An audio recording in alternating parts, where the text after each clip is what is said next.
Doctor Baba Saheb Ambedkar ji की जीवन गाथा अंधेरे से उजाले तक। जो समाज अपने कमजोर वर्गों को आगे नहीं बढ़ा सकता, वह खुद कभी आगे नहीं बढ़ सकता। यही विचार थे उस महान पुरुष के, जिन्हें हम बाबा साहेब अम्बेडकर जी के नाम से जानते हैं।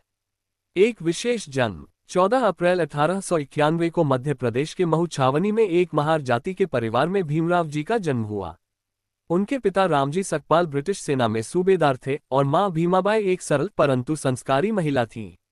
भीमराव जी अपने 14 भाइयों बहनों में सबसे छोटे थे। हालांकि उनके पिता पढ़े लिखे थे, फिर भी जाति के कारण पूरे परिवार को सामाजिक तिरस्कार झेलना पड़ता था। स्कूल में भीमराव जी को जमीन पर बैठाया जाता, उन्हें पानी तक पीने नहीं दिया जाता। लेकिन इनमें कुछ तो खास था, एक अलग चमक, एक तीव्र बुद्धि। शिक्षा का दीपक। शिक्षा के प्रति भीमराव का झुकाव बचपन से ही था। उनकी मेहनत देखकर एक ब्राह्मण शिक्षक ने उन्हें पढ़ाने का बीड़ा उठाया और उन्हें अम्बेडकर उपनाम दिया। यही नाम आगे चलकर इतिहास बना।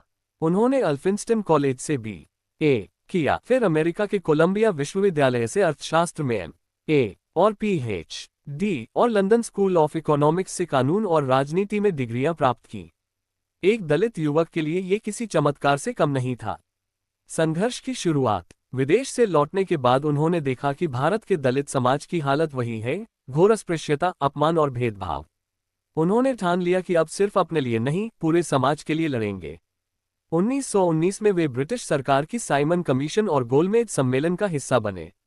वहां उन्होंने अंग्रेजों के सामने भी भारतीय दलितों के अधिकारों की आवाज बुलंद की। आंदोलन और संगठन। डॉक्टर अंबेडकर जी ने कई आंदोलन चलाए। महार सत्याग्रह 1927, जहां उन्होंने अछूतों को तालाब से पानी पीने का अधिकार दिलाने की कोशिश की। कालाराम मंदिर आंदोलन, जिसमें दलितों को मंदिर में प्रवेश की मांग की गई। उन्होंने बहिष्कृत भारत और मूकनायक जैसे समाचार पत्र शुरू किए ताकि दलितों की आवाज समाज तक पहुंचे। संविधान निर्माता। भारत को स्वतंत्रता मिली और 1947 में डॉक्टर अंबेडकर जी को देश का पहला कानून मंत्री नियुक्त किया गया। उन्हें भारतीय संविधान की मसौदा समिति का अध्यक्ष बनाया गया। उन्होंने न केवल एक आधुनिक, धर्मनिरपेक्ष और समावेशी संविधान बनाया, बल्कि उसमें समता, स्वतंत्रता, बंधुत्व और न्याय जैसे मूल्यों की नींव रखी। उन्होंने कहा, संविधान केवल एक कागज का दस्तावेज नहीं, यह एक जीवन दर्शन है। बौद्ध धर्म की ओर। अंत में उन्होंने महसूस किया कि हिंदू धर्म में दलितों को कभी बराबरी नहीं मिल पाएगी। उन्होंने 14 अक्टूबर 1956 को नागपुर में अपने लाखों अनुयायियों के साथ बौद्ध धर्म स्वीकार किया। यह एक ऐतिहासिक क्षण था। उन्होंने सामाजिक क्रांति को धार्मिक क्रांति से जोड़ा। अंतिम यात्रा। 6 दिसंबर 1956 को इस महान आत्मा का निधन हो गया, परंतु वे विचार बनकर, प्रेरणा बनकर आज भी जीवित हैं। प्रेरणा और संदेश। उन्होंने कहा, शिक्षित बनो, संगठित रहो और संघर्ष करो। वे मानते थे कि समाज तब तक आगे नहीं बढ़ सकता जब तक उसमें हर वर्ग को बराबरी ना मिले।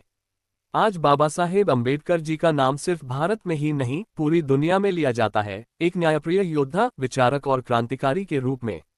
उनका जीवन इस बात का प्रमाण है कि हालात चाहे जैसे भी हों, अगर इरादे मजबूत हों तो कोई भी इंसान इतिहास बदल सकता है।